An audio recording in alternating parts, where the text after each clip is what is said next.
Hello অষ্টম শ্রেণীর শিক্ষার্থীরা, আশা করি তোমরা সবাই ভালো আছো। আরেকটি নতুন ক্লাস নিয়ে তোমাদের সামনে হাজির হয়েছি। তো আজকের ক্লাসটি হচ্ছে identifying metaphor in a poem. তোমাদের কোয়েশ্চেন নং 3-এ একটা কবিতা দেওয়া থাকবে এবং সেই কবিতা থেকে আমাদেরকে মেটাফর আইডেন্টিফাই করতে হবে। তো আজকের ক্লাসটি শুরু থেকে শেষ পর্যন্ত দেখলে আশা করি মেটাফর নিয়ে কারো সমস্যা থাকবে না। শিক্ষার্থীরা, শুরুতে আমাদেরকে মেটাফর জিনিসটা কি, আসলে এটা খায় না মাথায় দেয়, কি করে এটা দিয়ে, সেটা আগে জানবো। তো যেহেতু আমাদের পরীক্ষাতে আসে মেটাফর, আসবেই বার্ষিক পরীক্ষাতে, তো মেটাফর জিনিসটাকে জানতে হবে। Metaphor is a figure of speech. Metaphor হচ্ছে একটা figure of speech that compares to unlike things. এটা দুইটি ভিন্ন ধরনের জিনিসের মধ্যে তুলনা বোঝায়, তবে এই তুলনাটা হচ্ছে সুস্পষ্ট তুলনা। কি বললাম? কম্পেয়ার্স, তুলনা করে, টু দুইটি আনলাইক থিংস, দুইটি ভিন্ন বিষয়ের মধ্যে তুলনা করে, দুইটি ভিন্ন রকম বিষয়ের মধ্যে তুলনা করে কে? এই মেটাফোর্স। তো একটু দেখি উদাহরণের মধ্যে আসলে সেটা কিভাবে তুলনা করে। যে life is a walking shadow, আমার এই যে জীবনটাকে একটা ওয়াকিং শ্যাডোর সাথে তুলনা করা হচ্ছে। জীবন একটা চলমান ছায়া, আসলে কি জীবন এরকম? তাহলে আমার জীবনটাকে এটার সাথে তুলনা করা হচ্ছে। আমি যদি বলি লাভ ইজ আ ব্যাটলফিল্ড, ভালোবাসা হচ্ছে একটা যুদ্ধক্ষেত্র, তাহলে এই দিকে আমার ভালোবাসা আর এইদিকে হচ্ছে যুদ্ধক্ষেত্র, দুইটি জিনিসের মধ্যে তুলনা হচ্ছে। আমার লাভটাকে, ভালোবাসাটাকে একটা যুদ্ধক্ষেত্রের সাথে তুলনা করা বোঝাচ্ছে। এরপরে হি ইজ আ টাইগার, দেখো হি এখানে একজন ব্যক্তি আর টাইগার এখানে আরেকটা ভিন্ন জিনিস, অর্থাৎ দুইটি ভিন্ন জিনিসের মধ্যে সুস্পষ্ট তুলনা করা বোঝাবে। অর্থাৎ আমি এই যে হি বলতে তাকে টাইগার বলতেছি, আসলে সে তো কোনো টাইগার না, সে মানুষ, বাট তাকে আমি টাইগারের রূপটা তার মধ্যে দিচ্ছি। এই জন্য মেটাফোরের বাংলা হচ্ছে রূপক, মানে এই রূপটা তার মধ্যে আমি দিয়ে দিচ্ছি, একদম সুস্পষ্টভাবে বলে ফেলছি।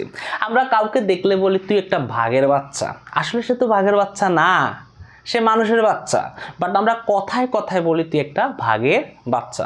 আবার বলি তুই একটা পাগল, আসলে সে তো পাগল না, কিন্তু তাকে আমি কথায় কথায় মেটাফোর ইউজ করতেছি তার উপরে। তাইলে আমরা কি এখানে হি টাইগার নয়, he is a tiger, but আমি তার মধ্যে টাইগারের গুণাবলীগুলো আমি দিয়ে দিচ্ছি, সুস্পষ্টভাবে তুলনা করতেছি এখানে।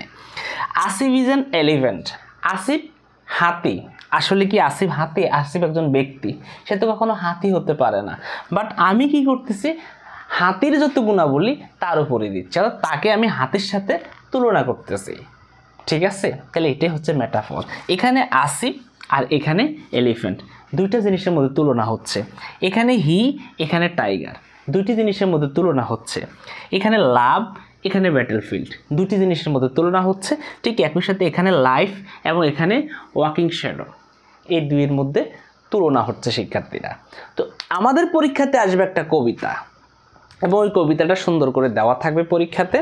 আর তোমরা যারা পরীক্ষার্থী রয়েছো, কষ্ট করে ওই কবিতাটা পড়তে হবে, পড়ে দেখতে হবে এরকম মেটাফর কোন কোন লাইনের মধ্যে আছে। এরকম 5টা লাইন তোমাকে আইডেন্টিফাই করতে হবে এবং ওই 5টা লাইন আমাদেরকে লিখতে হবে, লিখে কোনটার সাথে কোনটার তুলনা সেটা আমাদেরকে আইডেন্টিফাই করতে হবে। তো শিক্ষার্থীরা, এই পর্যায়ে আমরা একটি উদাহরণ দিই এবং পরীক্ষাতে এটি কিভাবে থাকে সেটা নিয়ে একটু দেখাই।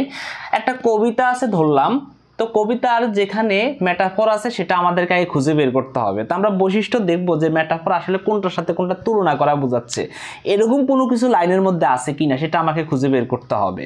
তো আমি এখানে দেখলাম যে লাভ ইজ এ ব্যাটলফিল্ড, জীবন হচ্ছে ভালোবাসা হচ্ছে একটা যুদ্ধক্ষেত্র। তাহলে লাভের সাথে আমার তুলনাটা হচ্ছে কিসের মধ্যে?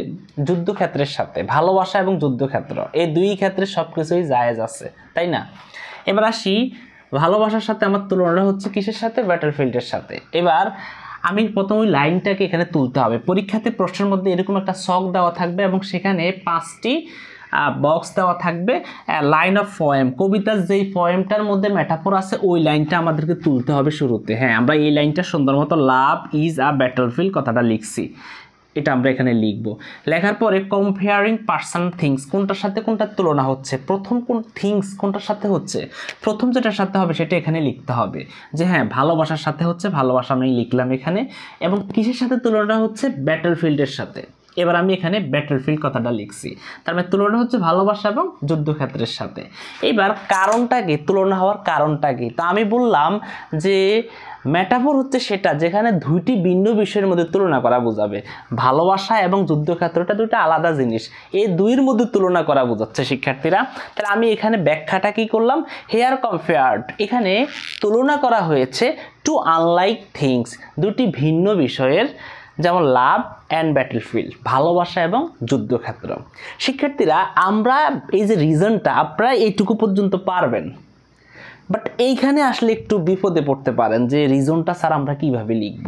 দেখেন রিজনটা লিখতে গেলে আমাদেরকে যেটা মাথায় রাখতে হবে, শুধু এইটুকু পর্যন্ত মনে রাখি here compare to unlike things লিখে এরপরে যেটার সাথে যেটা তুলনা হবে ওইটা আমরা এখানে লিখব।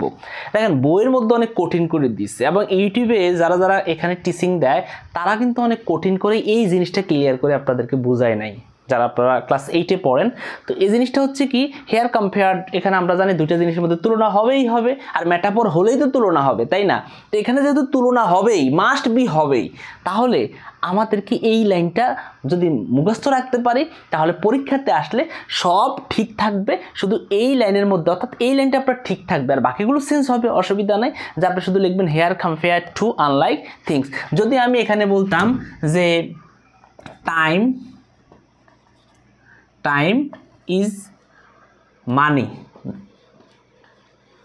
দেখেন আমি টাইমের সাথে কিসের তুলনা করতেছি, মানির সাথে, তাহলে আমি এখানে লিখবো টাইম ইজ মানি, এখানে লিখবো, লেখার পরে টাইম এখানে লিখবো আর মানি এখানে লিখবো। লেখার কারণটা কি, কিসের মধ্যে তুলনা হচ্ছে, দুইটি জিনিস, টাইমের সাথে মানির তুলনা হচ্ছে, তাহলে আমি লিখবো here compare to unlike things, এখানে দুটি ভিন্ন বিষয়ের মধ্যে তুলনা হচ্ছে, আর তুলনাটা কি, এখানে লিখবো টাইম আর এখানে লিখবো মানি। শিক্ষার্থীরা আশা করি আপনারা পরীক্ষাতে এইভাবে লিখতে পারবেন। শিক্ষার্থীরা অসংখ্য ধন্যবাদ শুরু থেকে শেষ পর্যন্ত আমাদের ক্লাসটি দেখার জন্য।